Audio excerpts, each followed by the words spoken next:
Bearing the monogram of ceramist Théodore Deck and the signature of painter Eléonore Escallier, this large decorative dish dates from 1871.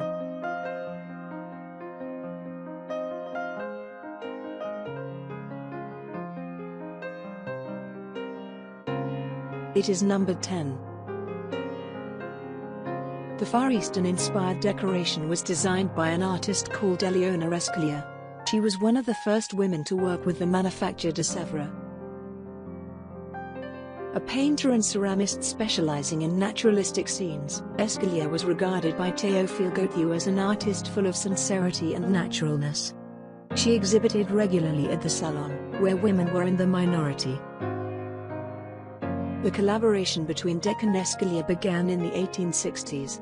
The renowned ceramist was known for calling on painters, who combined their talent with his technical creations.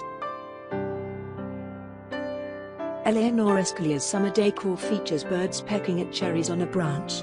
The composition is perfectly mastered and beautifully crafted.